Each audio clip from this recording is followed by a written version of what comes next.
All right, so today I'm going to talk about how to build an application security program from scratch. A little bit about myself. I've had 12 years in information security. The last 4 of those I have been full-time in application security. The companies that I've worked for in the professional services industry, both as a consultant and on the services side, banks and software service provider that provides software to banks. A little bit about my background. I'm a bit of a reformed developer. Through college, I did do development work as both an intern and side jobs and things like that. And I am a SAN certified web application pen tester, CISSP. And a little bit about me personally. I have a wife and 2 kids. I enjoy mountain biking, and I like to sample new bourbons, new stouts, and bourbon barreled stouts.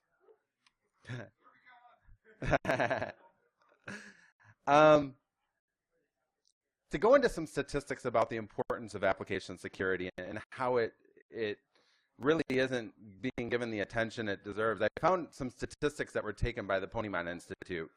And when they surveyed a number of security professionals, the response was that the greatest risk to their organization was application security, overwhelmingly. And second to that was data security, then network security, and then going down into the human layer, the host, and physical security. But when they also asked them how much they spend on application security, you'll see that in the second bar in the graph for application security, it's ranked 3rd, whereas network security is ranked number 1. So what you'll see is for all the other categories, we're pretty much on par where we should be spending, but the roles are reversed for network security and application security. We have a huge overspend in the network layer and an underspend in the application layer. So I'm going to talk to you about how to begin addressing those application security issues. And a little disclaimer first. The views that I express are not necessarily representative of the companies I currently work for or previously worked for. And the stories have been changed to protect the innocent. And I've also taken a creative liberty to cover up my mistakes. Because, quite frankly, I learned all of this stuff by making mistakes. And hopefully this presentation will help you not have to go through those same mistakes in your own application security program. So I start out my first day on the job, and I was inexperienced in application security. Even though it had been a part of my job before, it was never my full-time responsibility, and I didn't really have any experience with the tools that I was using. We had a client concern that came up, and I had to run a vulnerability scan over the weekend. I was the only one available to do it. And that was I learned a lot from that. And once I learned to use the tool, then the attitude was we need to scan everything. And really the way we were doing application security was through vulnerability scans and pen testing. And we would send the PDFs to the developers and expect the developers to fix it. And the assumption was they really would do it, right? Well, it didn't really work that way. We had a few problems. I mean, how do you, especially as a new employee, how do you know what to scan and when to scan it? Do you know the SDLC and the release calendar? Do you have enough manpower to do it? I was the only person in this organization doing that with a number of applications. So how do you scale to that level and be able to address your application security concerns? Are your developers really going to pay attention to a PDF that they get in an email? Most people I know get over 100 emails a day. Are they really going to pay attention to yours? And how will you keep track of the remediation, especially when you're focusing on scanning everything? The point is that while we find all the issues, it really doesn't mean a hill of beans until people are actually fixing those issues. So the first thing that I did was learn. And anybody interested in getting into application security, these are some great resources for learning about software security.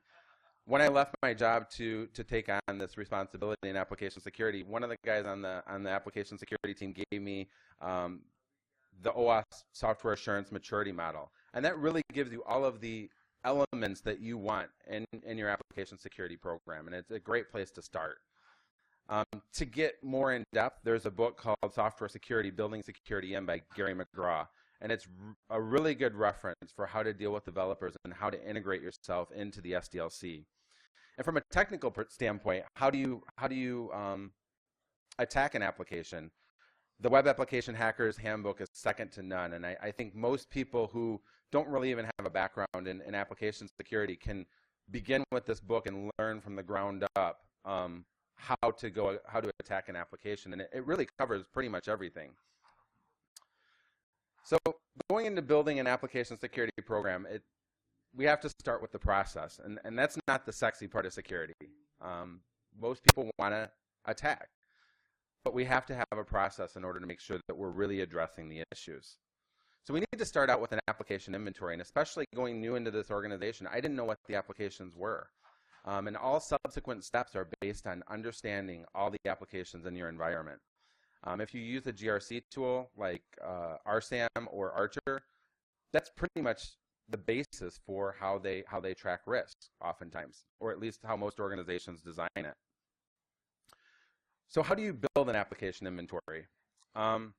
Start with, and this is a thing that you're going to see throughout the presentation, reuse the stuff that's already exists in your organization. Start out with a disaster recovery inventory. And that's not going to be perfect. I guarantee you that they're missing applications. So then go to your server guys, and hopefully they have a server inventory, and tie those servers to the applications that they support. So merge those together, and you've got a much better inventory.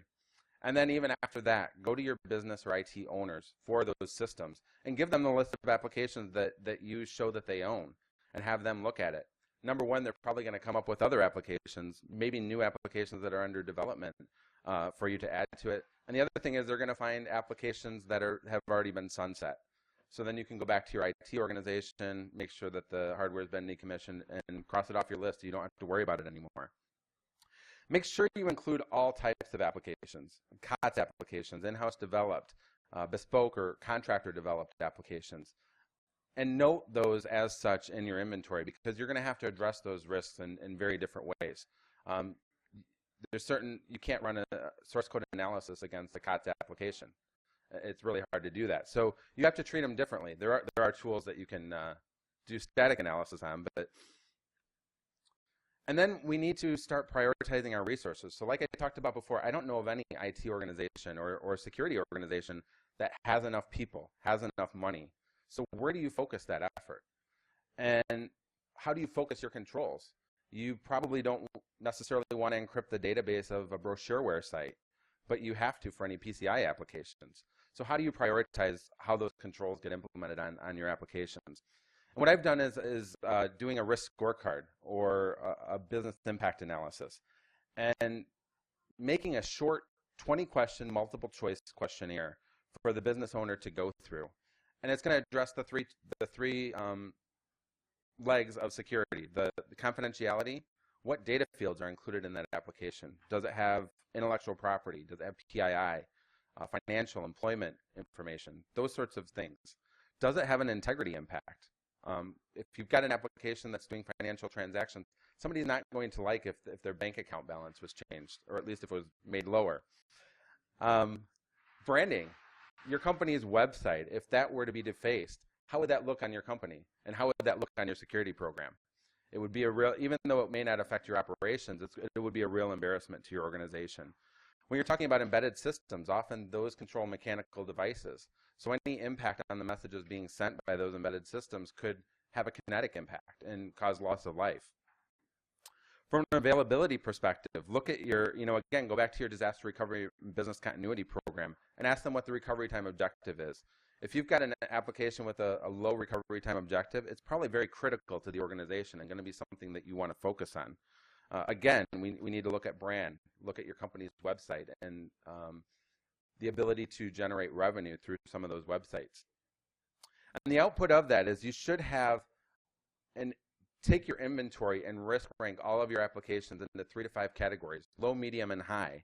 And then I recommend, especially as you're starting out, maybe spend 80% of your effort securing those high-risk applications, and then maybe 20% of your effort on the medium-risk applications, and maybe ignore the low-risk applications to begin with, because you want to focus your effort on the jewels. And as you secure the jewels of the organization, you can begin working down the priority list. And then when we set this process in motion, I'm still having a hard time getting the issues fixed. developers were still sidestepping it within their SDLC. So you need to start putting enforcement points within your SDLC. And again, like I said before, leverage existing processes. If you have a change control that gets signed off on before going into production, get security involved in that and sign off on it and make sure that vulnerability scans have been run, that reviews have been performed within the application before it goes live. And that gate will prevent people from sidestepping the process. If you have a design review, get security involved in that and help with that design review to make sure that those security controls are put in place up front. Work with the project management office. Oftentimes they have a list of steps that all the projects have to go through in order to go to production. So the project manager can help you enforce those gates. And we have to be careful how we leverage this, though. We don't want to rule with an iron fist. Sometimes if a team is sidestepping the process all the time, make an example out of them, because once you make an example out of somebody, it probably won't happen again. But at the same time, you can't be an asshole, because security already has a reputation for stopping stuff. So to go into just some basic tips on how to do application security and some of the things that organizations get hung up on. The tooling. Oftentimes I hear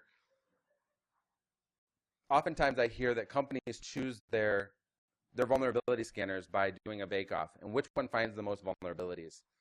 Well, again, you can find all the vulnerabilities you want, but if they aren't getting fixed, then what have you gained? So what I recommend is look at the different tools and how they integrate with your SDLC. How do they integrate with your tooling? From a static analysis perspective, there's tools that integrate better in a continuous integration environment, or more in an agile methodology. And there's some tools that really do not have the speed and scalability to work to that. So even though a tool may have the best detection rate, if it doesn't integrate with your SDLC, then you're going to lose. You want it to be very easy for the developers to run the scans and correct the issues. Developers will eat you alive, and I found this out when I first started in the job. They expect you to understand the technology and what they're doing. And because it had been so long since I had done development, I got eaten alive. And in fact, the guy that hired me regretted it the first month that I was there.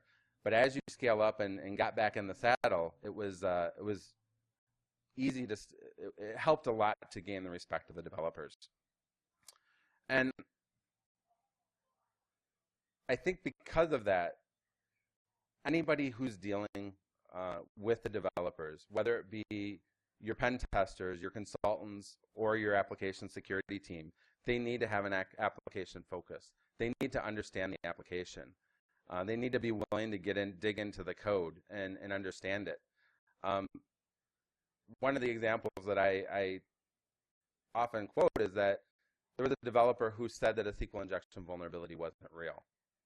And I had tested it manually, and I knew that it was. And he kept saying that it wasn't. And I asked him, well, how did you write your query? And he said that he had written a parameterized query. And I said, well, show me your source code. And when he sent me the source code, it was very obvious that he had written a textbook dynamic query. And I could send it back to him and say that this is clearly vulnerable to SQL injection. And to be able to do those sorts of things is really important. Your pen testers, if your pen testers aren't asking for source code as part of their pen test, they're probably doing you a disservice, because there's a number of vulnerabilities that can't be found unless you look at the source code. And even when you're looking at things such as cross-site scripting, a pen tester may be able to see that something doesn't look right there, but unless they can look at the source code, it may take them a lot of banging on it to get around any input validation that you're performing.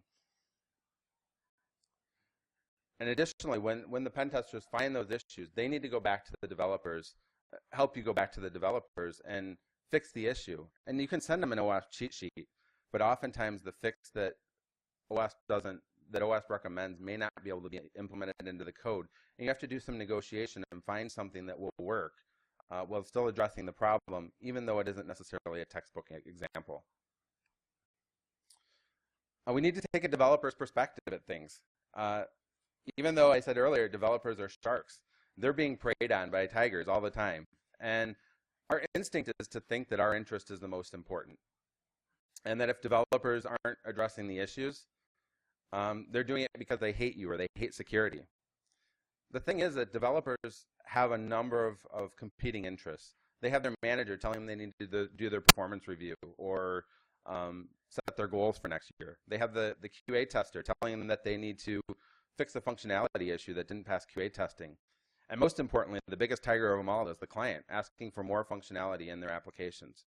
And that's oftentimes going to take priority. And we need to find a way to work with the development organizations to fix those. So I recommend we treat, instead of sending developers PDFs, we treat issues as bugs.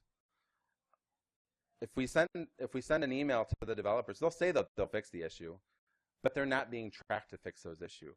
So make sure that you're putting any issues that you find into the issue tracking system, and then get it put into the backlog, and make sure that you're working with the product manager or the application owner so that anytime they are prioritizing those functionality issues and improvements that need to be made to the application, your security issues are right along with it and they're being prioritized. And you're not going to get all the issues in your pen test fixed right away, but we'll be making incremental improvement and making sure that we address the highest risk issues first. The other thing that other mistake that a lot of organizations make is that they focus on vulnerability testing and pen testing. But how do we get proactive? How do we make sure that those issues are never put into code? And it's really important to develop policies and standards that developers have to abide by when they write code. And then make those as requirements in every application. Make them as part of the functionality requirements. And then when you get to the pen test or the vulnerability scan, those issues shouldn't be there. So some resources that I recommend for writing an application security policy is, obviously, any application security policy needs to cover the OS Top 10. And then from there, OS puts out the OS Developers Guide, which will give a number more in-depth requirements. And while that's dated 2005 and maybe a little out of date, they are working on getting that updated by the end of the year. Additionally, the ISO 27002 standard 2013 edition has an enhanced section on application security that's quite good. So you can reference those in documenting your own application security policy. Ben hit on this a lot. Ben hit on this in his talk earlier. We need to be careful how we deal with developers. A lot of pen testers and a lot of security folks laugh at developers when they make a stupid mistake. I'm amazed at the number of times that I still go into an application and I see input validation being performed through JavaScript. Take that as an opportunity to train the developer. Oftentimes, most schools nowadays, even in their development classes, they are not teaching security. So the developers don't get trained on how to address these issues. So we need to train them. We need to take their hand and teach them the things that they need to be worrying about. And oftentimes what I found is when I find an issue not fixed the proper way, I take their application and use tools that they may be using, like Fiddler instead of Burp Proxy, and show them how that validation could be bypassed. Show them that I can intercept that request between the browser and the server and tamper with it and bypass any of that JavaScript validation. So when you do those examples, it sticks in their mind and things click with them, and they'll never make that mistake again.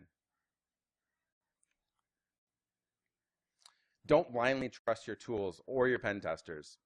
I think oftentimes we as security organizations make the mistake of, if it comes out of a vulnerability scanner, it must be true. Or if it comes from a pen tester, it must be true.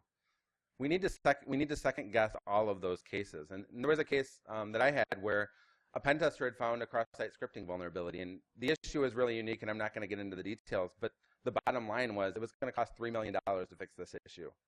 And that's a big deal for an organization. So they sent it back to me, and when I saw the cost that it was going to be, I went in and dug into the issue more myself. Part of the reason was to try to find a better way to fix the issue than maybe what development was proposing. But what I found was that the issue was not exploitable. There wasn't a way to exploit the issue on a modern browser.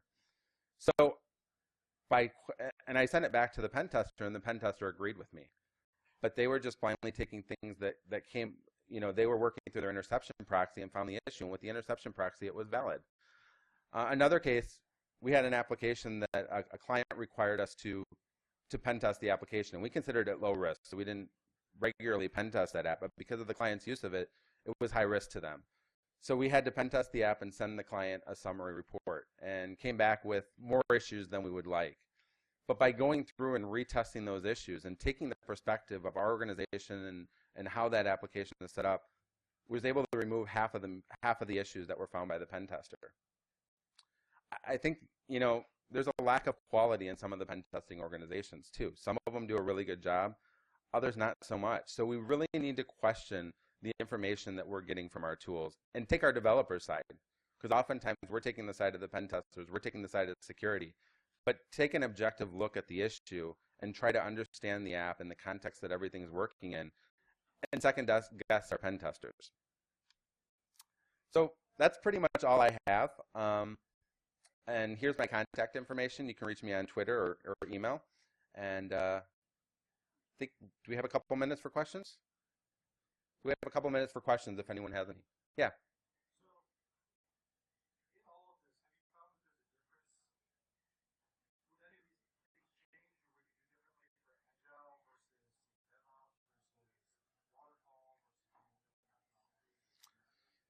I think what I found, so the question was, is there any of this that you would do differently for an agile or DevOps type methodology? And I think all of the tenets hold true, but you have to do them a little differently. And one of the things that I found especially is when it comes to pen testing and vulnerability scan, if you do that pre-release, you may have to do a lighter touch. You may have to focus in on that functionality that was changed instead of doing a vulnerability scan on the whole application, because speed is very important.